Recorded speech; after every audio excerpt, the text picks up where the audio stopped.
தருமபுரி தீபா சில்க்ஸில் ஆடை வாங்கிய நபருக்கு கார் பரிசு. தருமபுரி தீபா சில்க்ஸில் தீபாவளி மற்றும் பொங்கல் பண்டிகையின் போது 3000 ரூபாய்க்கு துணி எடுத்த நபர்களுக்கு பரிசு கூப்பன் வழங்கினர். இந்த பரிசு கூப்பன் சுமார் 60,000 நபர்கள் இந்த பரிசு கூப்பனை பெற்றிருந்தனர். முதல் கட்ட குழுக்கள் கடந்த 15ஆம் தேதி நடைபெற்றது.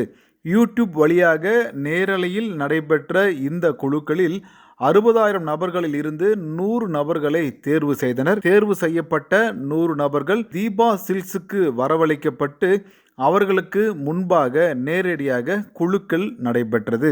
100 நபர்களுக்கு முன்பாக நடைபெற்ற இந்த குழுக்களில் முதல் பரிசான கார் பரிசு எச்என்எல்இ பகுதியை சார்ந்த ஐஸ்வர்யா என்பவருக்கு சுசுகி கார் பரிசாக விழுந்துள்ளது. நல்லம்பள்ளி பகுதியைச் சேர்ந்த உஷா காந்தி என்பவருக்கு ஹீரோ HF 100 பைக்கும், தருமபுரி பகுதியைச் சார்ந்த மகாலட்சுமி என்பவருக்கு ஃப்ரிட்ஜும், நல்லம்பள்ளி விஜய் வசந்த் என்பவருக்கு வாஷிங் மிஷினும், பாலக்கோடு பகுதியைச் சேர்ந்த புனிதா ஆனந்தன் அவர்களுக்கு LED டிவியும் பரிசாக விழுந்துள்ளது.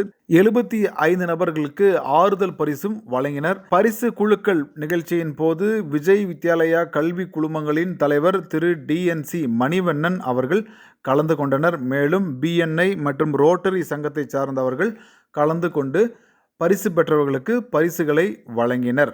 முதல் பரிசான கார் பரிசு பெற்ற ஐஸ்வர்யா குடும்பத்தினருக்கு விஜய் வித்யாலயா கல்வி குழுமங்களின் தலைவர் திரு DNC மணிவண்ணன் அவர்கள் சுசுகி கார் சாவியை வழங்கி பாராட்டினார்.